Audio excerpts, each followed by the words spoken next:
Hello everyone, welcome back to my channel M achiever. उम्मीद करते हैं आप सभी अच्छे से होंगे। और आज की क्लास में हम हिंदी व्याकरण का मोस्ट इंपोर्टेंट टॉपिक पढ़ेंगे, वर्ण विचार। आप चाहे कोई भी एग्जाम दीजिए, चाहे आप टीचिंग एग्जाम दीजिए या फिर कोई भी स्टेट का एग्जाम दीजिए, आप यूपी पुलिस का दीजिए या फिर DSSB का दीजिए, KVS का दीजिए, जहां पर भी हिंदी व्याकरण पूछी जाती है इस टॉपिक से क्वेश्चन 100% पूछे जाते हैं। चाहे आप HTET दो, चंडीगढ़ TGT दो, ठीक है, पंजाब कैडर का एग्जाम दो, यदि आप हिंदी व्याकरण आती है तो वहां पर ये टॉपिक हमारे लिए मोस्ट इंपोर्टेंट हो जाता है। तो आज हम इस टॉपिक को अच्छे से पढ़ेंगे, साथ के साथ जितने भी इस टॉपिक के कॉन्सेप्ट हैं उनको भी अच्छे से मैं आपको समझा दूंगी, ठीक है। तो उसके चलो स्टार्ट करते हैं सबसे पहले क्वेश्चन के साथ। भाषा की सबसे छोटी इकाई क्या होती है? भाषा की सबसे छोटी इकाई, सीधा ऑप्शन पे चलते हैं, वर्ण होती है, ठीक है। क्योंकि और कई बार ना एग्जाम के अंदर हमें कंफ्यूजन होती है कि भाषा की सबसे छोटी इकाई शब्द होती है या वर्ण होती है। इसका आंसर, राइट आंसर तो वर्ण है, पर आप शब्द को भी समझ लीजिए, ठीक है। कॉन्सेप्ट हमारा ऐसा पढ़ना चाहिए कि हमारा एक बार में ही कॉन्सेप्ट दूर हो जाए। शब्द यदि आपसे पूछ लिया जाए, भाषा की सार्थक इकाई को क्या कहते हैं? शब्द कहते हैं, ठीक है। यहाँ पर सार्थक नहीं पूछा इसलिए वर्ण हुआ है। यदि पूछ लिया जाता तो भाषा की सार्थक इकाई किसे कहते हैं? शब्द को कहते हैं। शब्द क्या है? भाषा की सार्थक इकाई है। और सार्थक का अर्थ है अर्थ के साथ, जो शब्द दिया गया है उसमें अर्थ होना चाहिए। जैसे क है, क यहाँ पर क्या है? एक वर्ण है। उम्मीद आप ध्यान से समझिए। यदि यहाँ पर यहाँ पर कमल दे दिया गया, यहाँ पर यदि कमल दे दिया गया, ये क्या बन गया? कमल का एक अपना अर्थ होता है, जैसे फूल होता है ना कमल का अर्थ। तो ये क्या है? यहाँ पर ये शब्द है, जिन शब्दों से अर्थ निकले उन्हें क्या कहते हैं? भाषा की सार्थक इकाई कहते हैं, ठीक है। तो ठीक है। और यदि भाषा की सबसे छोटी इकाई पूछ लिया जाए तो वहां पर क्या होगा? हमारा आंसर वर्ण होगा, ठीक है। तो यदि आपसे ये भी पूछ, यदि ऑप्शन के अंदर कई बार क्या होता है एग्जाम के अंदर वर्ण ना देकर ध्वनि दे दिया जाता है। क्या दे दिया जाता है? ध्वनि दे दिया जाता है। तो फिर भी इसका आंसर ध्वनि होता, ठीक है। यदि वर्ण ना दिया होता तो फिर इसका आंसर ध्वनि होता। क्यों होता? भाषा की जो सबसे छोटी इकाई है, और मौखिक रूप से पूछ लेते मौखिक, तो वो ध्वनि होता, ठीक है। भाषा की सबसे छोटी मौखिक इकाई कौन सी है?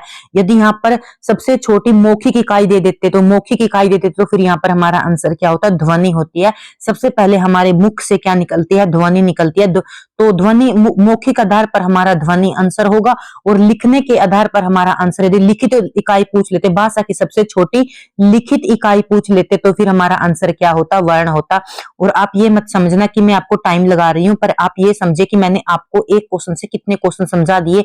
यदि अब भाषा की सबसे मौखिक सबसे छोटी इकाई पूछ ले तो ध्वनि आंसर होगा। यदि भाषा की सबसे छोटी लिखित इकाई पूछ ले तो फिर हमारा वर्ण होगा, ठीक है। और शब्द के बारे में मैंने आपको समझा दिया। उसके बाद है वर्णमाला किसे कहते हैं, ठीक है। तो वर्णमाला किसे कहते हैं? ऑप्शन डी, वर्णों के व्यवस्थित समूह को क्या कहते हैं? वर्णमाला कहते हैं। निम्नलिखित में से कंठ ध्वनियां कौन सी हैं? जिनका उच्चारण कंठ से किया जाता है उन्हें क्या कहा जाता है? कंठ ध्वनियां कहा जाता है, ठीक है।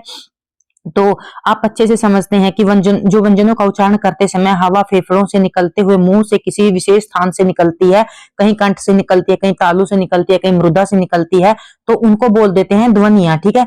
तो यहाँ पर हमसे कंठ ध्वनि पूछा है, ठीक है। तो आपको हर एक ध्वनि के बारे में याद करना है, ठीक है। तो जैसे सबसे पहले हमारी कौन सी ध्वनि होती है? कंठ ध्वनि होती है, ठीक है। फिर हमारी तालव्य ध्वनि होती है, तालु भी बोल देते हैं, ठीक है। तो सबसे दूसरे स्थान पर कौन सी होती है? हमारी तालु ध्वनि होती है। और तीसरे नंबर पर कौन सी होती है हमारी? तो तीसरे नंबर पर हमारी जो ध्वनि होती है उसका नाम है मृदा ध्वनि होती है। कौन सी होती है? मृदा ध्वनि होती है, ठीक है। और फोर्थ नंबर पर हमारी दंत होती है, ठीक है। और फिफ्थ पर क्या होती है? हमारी ओष्ठ होती है। फिर मैं आपको यहीं पर बता दूं, कंठ जो क वर्ग है ये कंठ ध्वनियां होती हैं। जो तालु है इसमें च वर्ग की ध्वनियां होती हैं, ठीक है। और जो हमारा मृदा है इसके अंदर हमारी ट वर्ग की ध्वनियां होती हैं, और दंत के अंदर हमारी त वर्ग की ध्वनियां होती हैं, ठीक है। तो उम्मीद करते हैं आप अच्छे से समझ गए होंगे। तो यहाँ पर क्वेश्चन में सीधा सीधा पूछा गया है, तो कंठ ध्वनियां कौन सी हैं? तो कंठ ध्वनिया में क वर्ग की ध्वनियां होती है, क ख, हमारा ऑप्शन ए इसका राइट आंसर होगा, ठीक है। ये अगला हमारा क्वेश्चन है, स्थान के आधार पर बताइए कि मूर्धन्य ध्वनि व्यंजन कौन सा है, ठीक है। मूर्धन्य ध्वनि व्यंजन कौन सा है? अभी मैंने आपको बताया, सबसे पहले कंठ, फिर उसके बाद तालु। अपने अच्छे से याद रखना है, सिक्वेंस के अंदर आपको बिल्कुल भी भूलना है। कंठ, फिर हमारा तालु, फिर होता है हमारा मृदा। एक एक ओक को यदि आप एक बार याद कर लोगे फिर कभी नहीं भूलोगे। मृदा के अंदर हमारा ट वर्ग आता है और ट वर्ग की ध्वनियां कहाँ पर है? ऑप्शन सी के अंदर है, ठीक है। इसके हमारा फोर्थ का हमारा आंसर क्या होगा? ऑप्शन सी होगा। निम्नलिखित में से अलप प्राण कौन से वर्ण होते हैं? जब भी आपको अलप प्राण दिखे तो आपने सीधे से अपने, जब भी आप क्वेश्चन सोल्व कर रहे हैं तो 1, 3 और 5 लिख लेना है, ठीक है। ये हमारे क्या होते हैं? अलप प्राण होते हैं, ठीक है। 1, 3, 5 पर जो भी हमारे वर्ण होते हैं वो क्या होते हैं? हमारे अलप प्राण होते हैं। यदि आपसे महाप्राण पूछ लिया जाए 2, 4, ठीक है, 2, 4 के नंबर के ऊपर वर्ण होते हैं, ठीक है, व्यंजन होते हैं हमारे, वो क्या होते हैं? वो महाप्राण होते हैं, ठीक है। ये सीक्वेंस आपने याद कर लेना है, ठीक है। अब अलप प्राण वर्ण पूछा है तो सबसे छ और ज तो क्या है? ये हमारे महाप्राण है। दूसरा और चौथा, ये इसका दूसरा नंबर है, इसका चौथा, तो ये हमारा क्या हो गया? गलत हो गया। क और ग, ठीक है, ये हमारा पहला है और ये तीसरा है, ठीक है। तो ऑप्शन देखते ही आप समझ गए होंगे, ऑप्शन बी इसका राइट आंसर होगा। क्यों? अलप प्राण के अंदर एक, मैं आपको एक ट्रिक बता देती हूँ, आपने ये कभी नहीं भूलना। अलप प्राण के अंदर 1, 3 और 5 और प्लस करके य, र, ल, व भी ऐड कर लेना, ठीक है। ये यदि आपसे य, र, ल, व भी आ जाए तो ये भी क्या है? हमारे अलप प्राण है, ठीक है। ये भी क्या है? अलप प्राण वर्ण है, ठीक है। उसके बाद है हमारा ऑप्शन डी, इसका राइट आंसर होगा। मैंने आपको करवा दिया और आपने याद रखना है 1, 2, 3 के साथ यार अलावा को। इनमें से कौन सा नासिक्य व्यंजन है? ठीक है, नासिक्य, जिनकी जो हम बोलते हैं और उनकी आवाज नाक से निकलती है उन्हें बोलते हैं नासिक्य व्यंजन। तो आप नासिक्य व्यंजन क्या होते हैं? जो हमारी वर्णमाला होती है उसके पंचम वर्ण को नासिक्य व्यंजन बोलते हैं। और इनमें पंचम वर्ण कौन सा है? ऑप्शन बी राइट आंसर होगा। यही हमारा पंचम वर्ण है, यही हमारा नासिक्य व्यंजन है। ए और आई वर्ण क्या कहलाते हैं?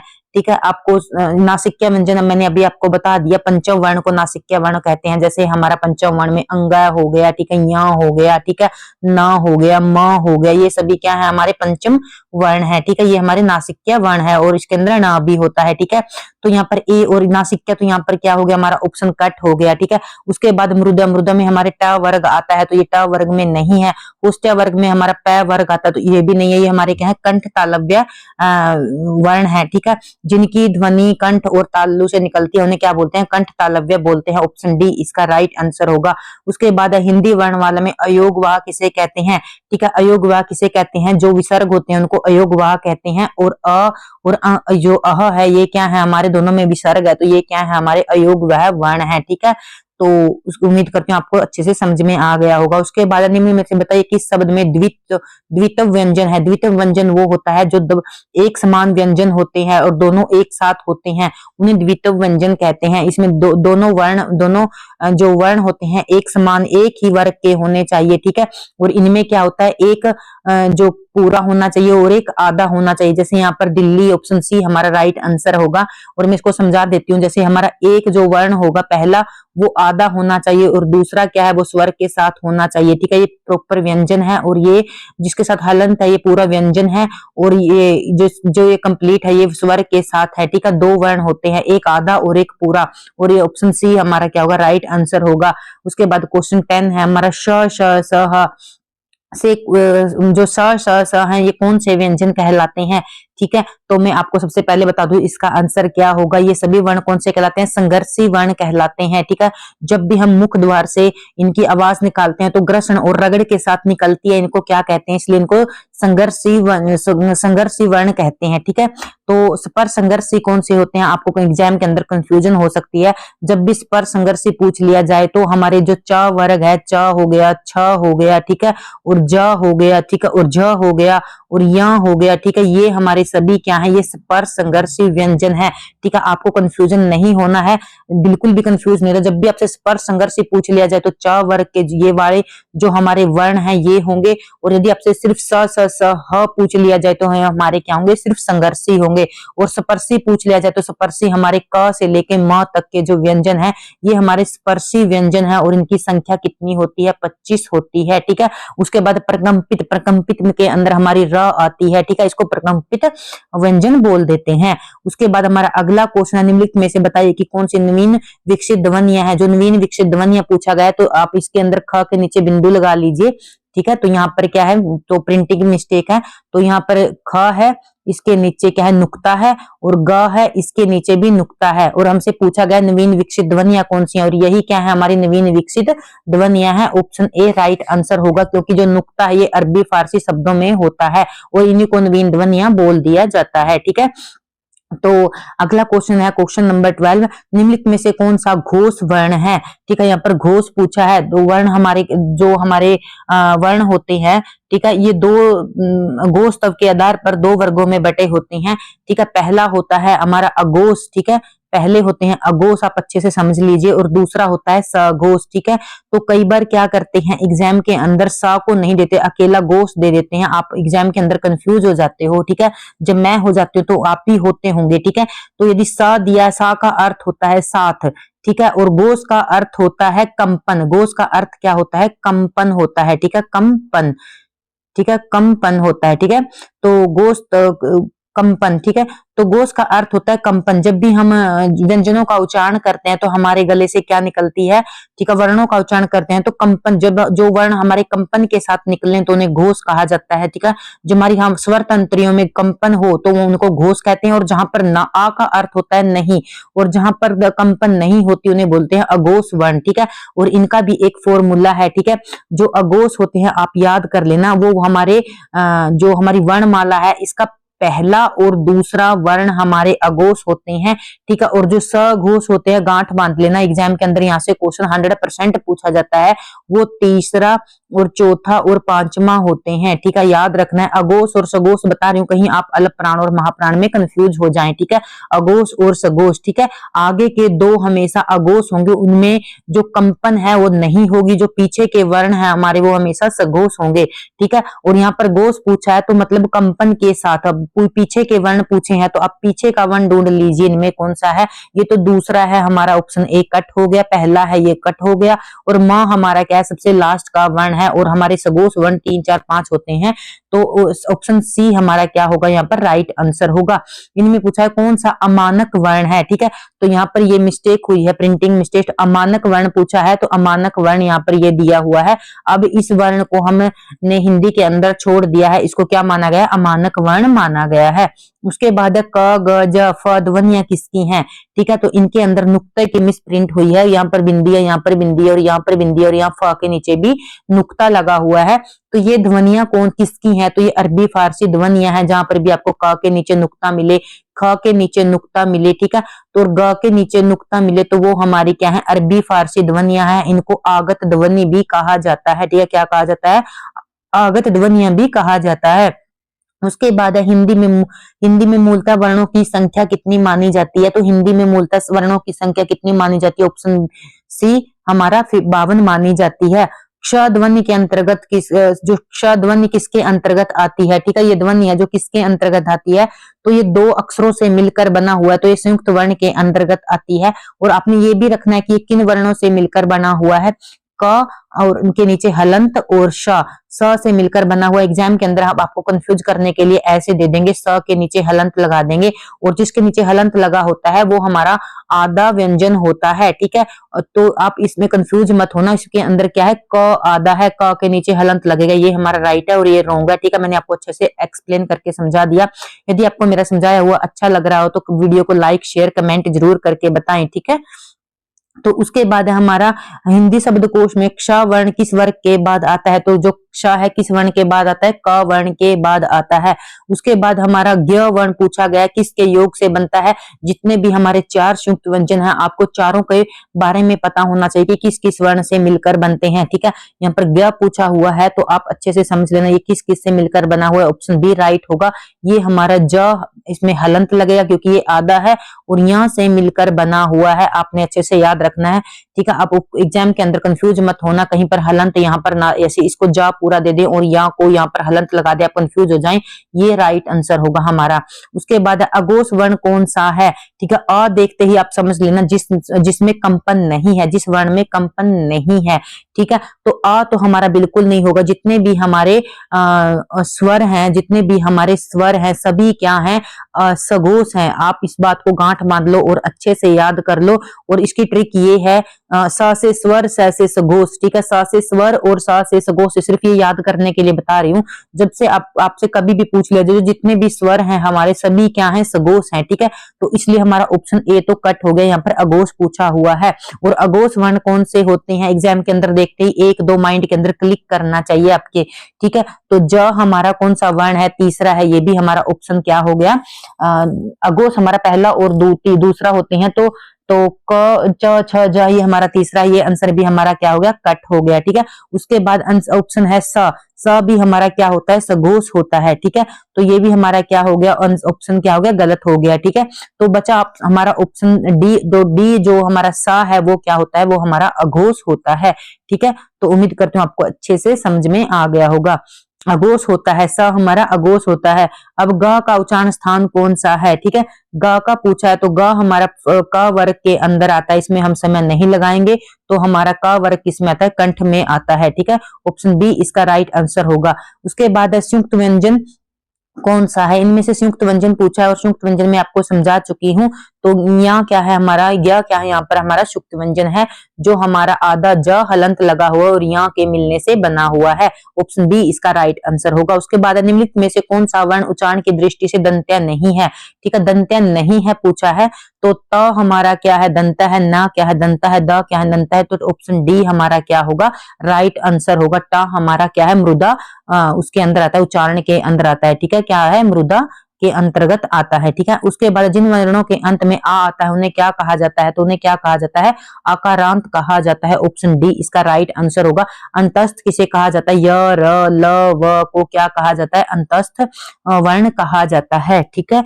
और ये य र ल व क्या है, ये अलप प्राण है। ये भी आपने हमेशा लिख के देखना है, कॉपी के अंदर याद रखना है, अलप प्राण है, आप कभी नहीं भूलोगे।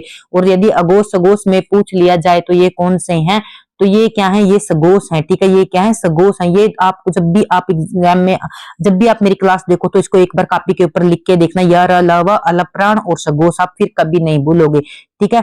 और उसके बाद अयोग व अभी हमने की है, जो विसर्ग वाले हमारे स्वर हैं उनको कहते हैं अयोग वह। और अनुस्वार आप समझ गए, जैसे सुंदर के ऊपर जो बिंदी लगी हुई है इसको अनुस्वार बोलते हैं, जिसको बोलते समय नाक से ध्वनि, नाक से उच्चारण हो, ठीक है। जिन शब्दों का उच्चारण नाक से हो उन्हें क्या कहते हैं, अनुस्वार कहा जाता है। उम्मीद करते हैं चारों ऑप्शन आपको अच्छे से समझ में आ गए होंगे, ठीक है। अक्षर वर्ण किसके योग से बना हुआ है मैं आपको अच्छे से समझा चुकी हूँ और इसमें हम टाइम भी नहीं लगाएंगे। ऑप्शन ए इसका राइट आंसर होगा।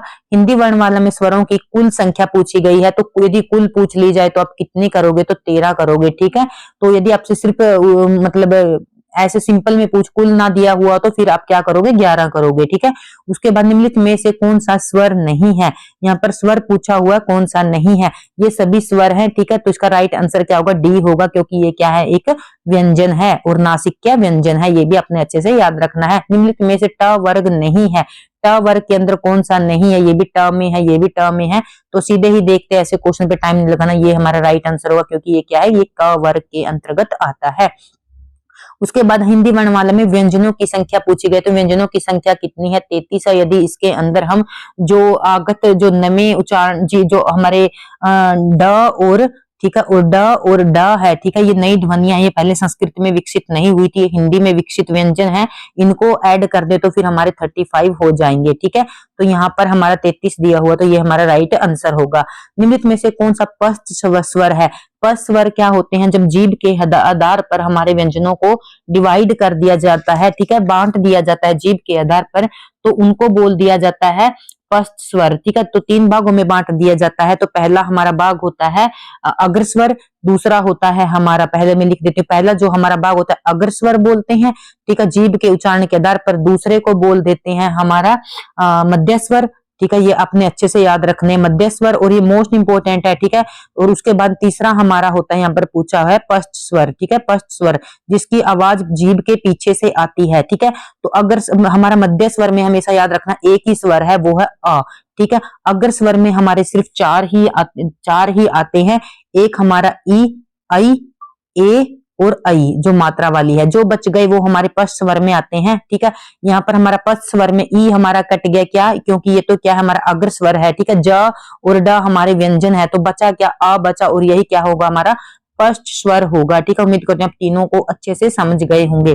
उसके बाद निम्नलिखित में से कौन सा अयोग वाह है, अभी अभी हम करके आए हैं, जहां पर भी विसर्ग होता है वो क्या होते हैं, हमारे अयोग वाह होते हैं। महाप्राण आपको बता दिया, दूसरा और चौथा वर्ण होते हैं। संयुक्त व्यंजन हमने कर लिया, जैसे क्ष हो गया, ठीक है, त्र हो गया, ठीक है, और ज्ञ हो गया, ये हमारे क्या है, संयुक्त व्यंजन है। अलप प्राण हमने कर लिया, जिनको बोलते समय हमारे मुख से कम वायु मतलब प्राण मतलब वायु निकले, उन्हें अलप प्राण कहते हैं। अलप प्राण आपको 1, 3, 5 देखते ही लिख लेना, और साथ में य र ल व भी लिख लेना। ये हमारे क्या है, ये हमारे अलप प्राण है।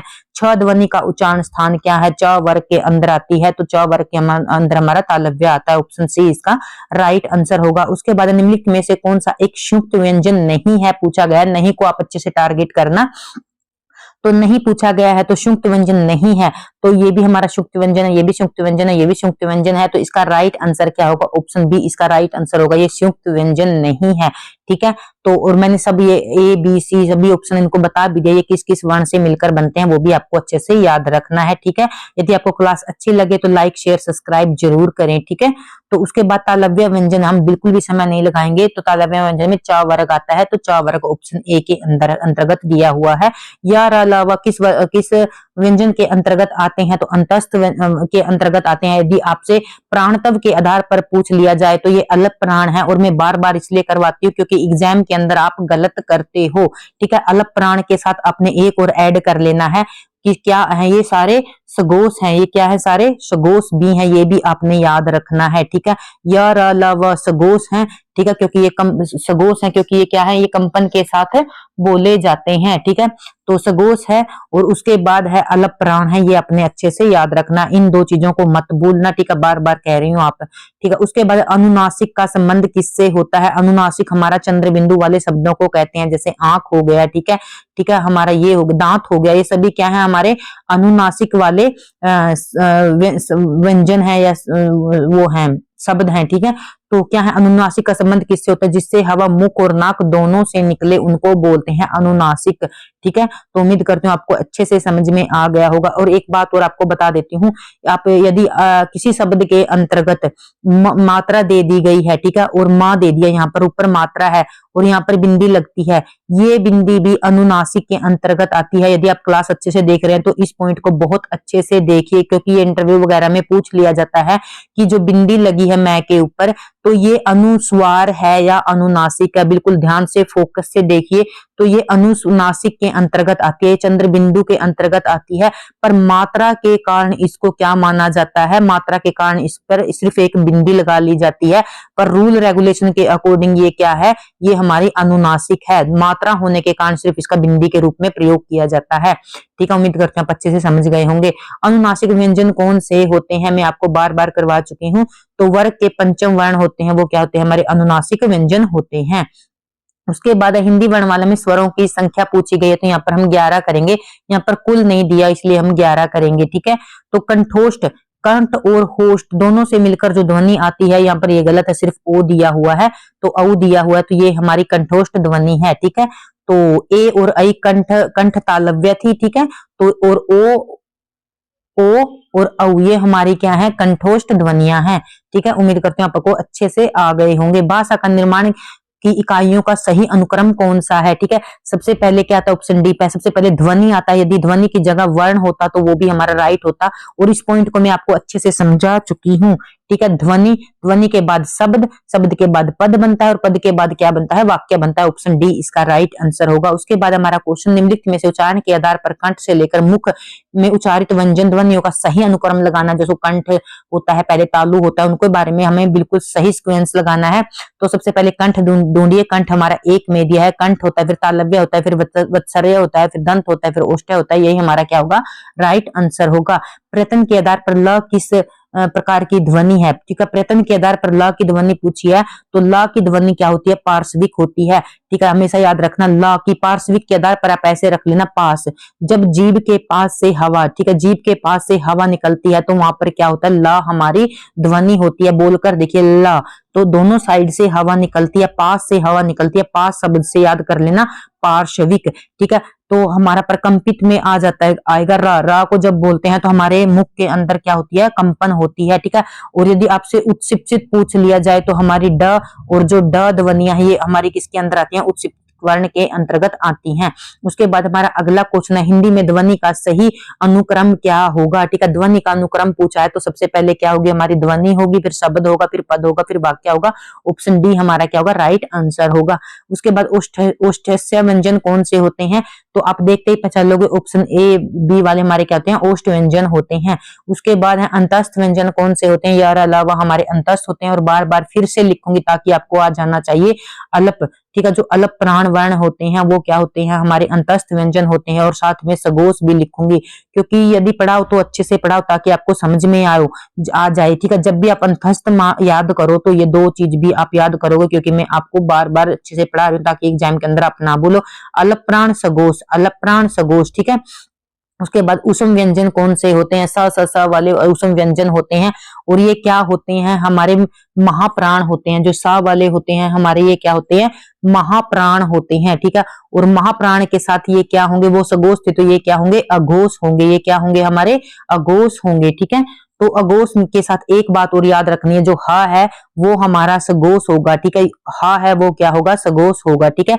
अ हमारा सगोश क्यों होगा, क्योंकि जब भी हम हा को बोलते हैं ना, तो हा में क्या होता है, जो हमारी स्वर तंत्रियां होती हैं कंठ के भीतर, उनसे साउंड आती है, तो इसलिए ये क्या है, ये स्वर तंत्रियों में कंपन होती है, तो ये क्या है, सगोश है, ठीक है। तो स महाप्राण और अघोष, और हा क्या है, इनके अंदर अकेला सगोश है, ठीक है। हमेशा याद रखना, हा क्या है, सगोश है।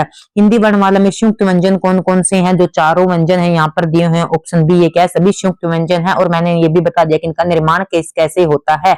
तो इनमें से कौन सा दीर्घ स्वर नहीं है, दीर्घ स्वर पूछा है, कौन सा नहीं है, मैंने आपको करवा दिया। जो स्वर होते हैं उनके जो स्वर होते हैं उनका वर्गीकरण हम जब करते हैं तो वो कितने भाग में होता है, तो 3 भागों में हम बांटते हैं मात्रा के आधार पर, ठीक है। सबसे पहला हमारा हस्व होता है, सबसे पहले क्या होता है, हस्व होता है, हस्व स्वर होता है, ठीक है।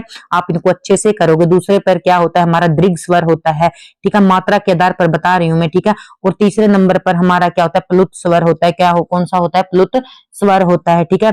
जो हमारे हस्व स्वर के अंदर हमारे कौन कौन से वर्ण आते हैं, तो हस्व स्वर के अंदर हमारे एक मात्रा वाले वर्ण आते हैं, आ आता है और ई आता है और ऊ, सॉरी, ठीक है, ये मात्रा वाला नहीं आता, तो मैं कहा यहाँ लिख देती हूँ, आ आता है, छोटी ई आती है और ऊ आता है। ये हमारे क्या होते हैं, हस्व स्वर के अंदर आते हैं। पर यहाँ पर दीर्घ पूछा है तो दीर्घ के अंदर मात्रा वाले आएंगे, 2 मात्रा वाले आएंगे, ठीक है। याद रखना 2 मात्रा वाले, और 2 मात्रा वाला यहाँ पर क्या है, आ है हमारा। यही हमारा क्या है, सॉरी, ये तो हमारा दीर्घ स्वर है, पूछा गया है, तो दीर्घ ये भी है, दीर्घ ये भी है। तो अ हमारा क्या था, हस्व स्वर था, तो यही हमारा क्या है, राइट आंसर होगा, ठीक है। उम्मीद करते हैं आप अच्छे से समझ गए होंगे। यदि आपको समझ नहीं आ रहा है तो कमेंट करके जरूर बता के जाना, फिर मैं उनको आपको बिल्कुल अच्छे से उसी क्वेश्चन को समझा दूंगी, ठीक है। कमेंट करके बताना यदि आपको समझ नहीं आ रहा है तो, ठीक है। तो क्योंकि जब तक आपको समझ नहीं आए फिर मेरा करवाने का कोई फायदा नहीं है। उस क्वेश्चन को बता देना जो आपको समझ नहीं आ रहा, फिर मैं उसको उस क्वेश्चन को अलग से एक्सप्लेन कर दूंगी, ठीक है। ह व्यंजन को क्या कहा जाता है, तो ह व्यंजन को काकल्य व्यंजन भी कहा जाता है, ठीक है। उम्मीद पार्श्विक किसको कहा जाता है, ला को कहा जाता है, ठीक है। प्रकंपित किसको कहा जाता है, रा को कहा जाता है। हर एक को अपने अच्छे से याद रखना है। री ध्वनि का उच्चारण स्थान क्या है, री ध्वनि का उच्चारण स्थान क्या है, हमारा मृदा जो मृदा है उसके अंदर आता है। जो ट वर्ग है याद रख लेना, गांठ मान लेना, री और शा, ठीक है। ये री और ये सा, इन दोनों को आपने याद रखना है, टा वर्ग और ये 2 मिलाकर लिख लो, ठीक है। मैंने याद किया तो मैं आपको बता देती हूँ, ठीक है। जब भी हमारा मृदा वर्ग के अंदर आता है टा वर्ग, ये तो हम अच्छे से जानते हैं, पर इसके साथ आप री और श को भी ऐड कर लो, फिर आप कभी नहीं भूलोगे, ठीक है। उसके बाद अल्प प्राण ध्वनियां कौन सी होती हैं, मैं आपको पहले बता चुकी हूँ, 1, 2 और 3 हमारी अल्प प्राण ध्वनियां होती हैं, ठीक है। उम्मीद करती हूँ यदि आपको क्लास अच्छी लगी है, ठीक है, और मैंने बहुत कम समय में आपको 50 क्वेश्चन कॉन्सेप्ट के साथ समझाए हैं, ठीक है। और जो क्वेश्चन आपको समझ में नहीं आया प्लीज कमेंट करके जरूर बता के जाना, मैं आपको दोबारा समझा दूंगी, ठीक है। तो यदि आपको क्लास अच्छी लगे तो लाइक शेयर कमेंट जरूर करना। Thank you watching my video.